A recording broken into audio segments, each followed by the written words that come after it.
I chose you from the world to go and bear fruit that will last, says the Lord.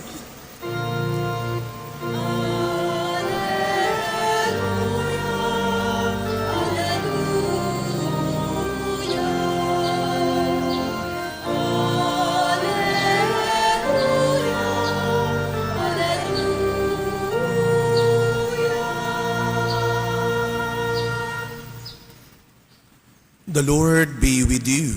And with your spirit. A reading from the Holy Gospel according to Luke. Glory to you, O Lord.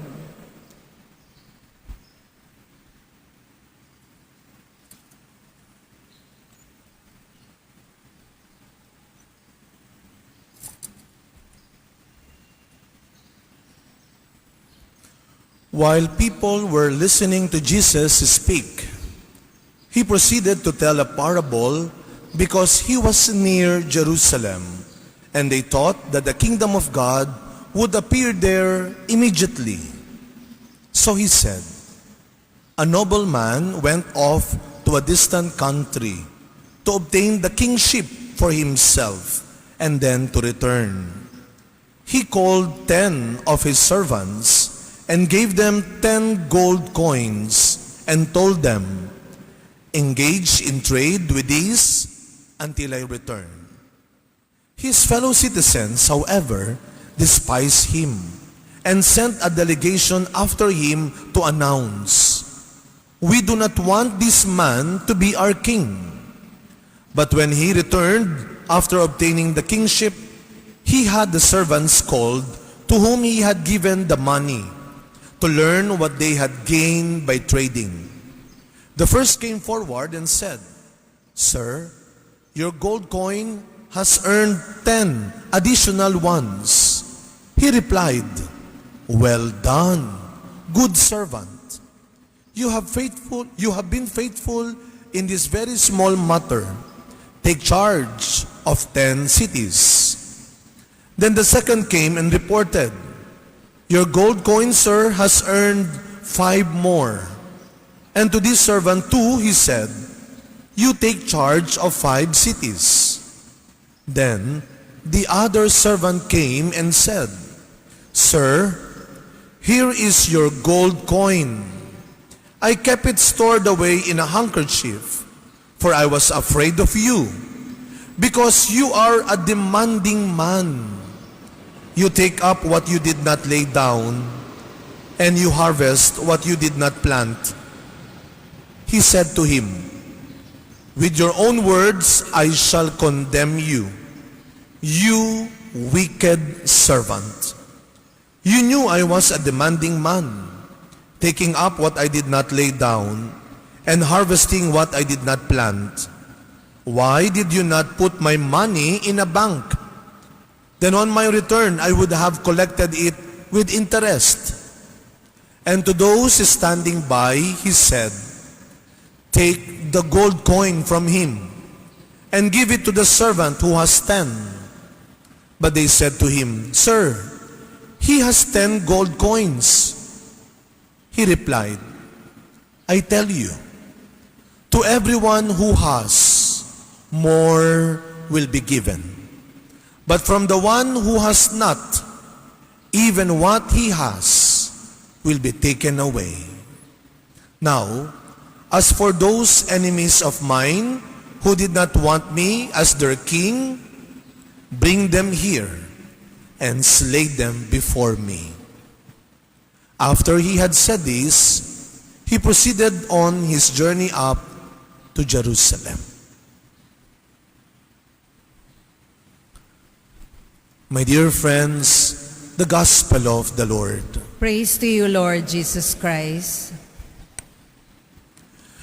Good morning po sa inyong lahat. Batiin muna natin ang mga katabi natin ng good morning. And today is Wednesday again, our devotion to our dear Mother of Perpetual Help. Tayo po ay nagkakasama-sama, nagpupuri sa Diyos, kasama ang ating mahal na ina ng laging saklolo. Palakpakan natin ang ating mahal na bireng Maria, ang ina ng laging saklolo. No? Alam mo ninyo, iba ang ngiti, iba ang itsura ng mga tao kapag umaga nagsisimba. I do not know if this is your personal choice, yung magsimba sa umaga. Ilan sa inyo dito ang gusto talaga sa umaga nagsisimba? Taas nga po ang kamay. So almost all of us, including me. However, depende ho yan sa oras din na maibibigay sa akin. So this past how many weeks, ako po ay sa hapon at gabi nagmimisa. And I am happy to see you again this morning. Kasi iba yung sa umaga pa lang, we give the first hour of our day to God. Yung bang gusto mo, ang unang oras ng bagong araw mo ay para sa Diyos at dahil sa Diyos. Amen? Let us give. Let us start our day. Everything that we will start, lahat ng mga bagay na sisimulan natin, sa lahat ng pagkakataon na tayo ay magsisimula, simulan natin ito lagi ng kasama ang Panginoon. Nang hindi tayo nagkakamali, nang hindi tayo nagkakasala, nang hindi tayo nagiging masama. Always be guided by the Lord. Ito ang nangyayari sa atin kapag nawawala ang Diyos sa buhay natin. Pag wala na sa mga priorities mo ang Diyos. Pag wala na sa mga inuuna mo, iniisip mo, pinaplano mo ang Diyos. You know, this past weeks, hindi naging madali ito para sa ating mga Pilipino. This coming Sunday, we are going to celebrate the solemnity of Christ the King. The last Sunday of ordinary time. Magbabago na po ang kalendaryo ng simbahan. Ganon din ang kalendaryo natin sa bahay. Pero bakit nga ba? Tuwing matatapos ang taon, kung napapansin po ninyo, lagi may nangyayaring kalamidad na matindi. Lagi may mga pahabol pang problema. Kaya siguro tayo nagdadasal, Lord, sana matapos ang taon na ito na wala nang magkakasakit sa pamilya ko. Na wala nang matinding problema ang darating. Na wala nang matinding pag-aaway ng mangyayari. At tayong lahat, kasama at sa tulong ng ating mahal na ina, let us truly pray for our country. Bugbog na. Ang tawag ng mga experts sa mga nagdaang bagyo, dilubyo. You know, we just came from Bicol. Nagdala ho kami ng goods doon for the victims of the Typhoon Christine. Nagbigay kami ng mga school supplies sa mga batang nawala ng gamit. Pero nung pauwi na kami ng Manila, nag-send ng pictures yung teacher. Yung mga estudyante yung kanina lang ay tumanggap ng mga school supplies. Ngayon, nasa bubong naglalagay ng mga pabigat dahil may paparating na bagong bagyo. So, we can never tell what will happen tomorrow.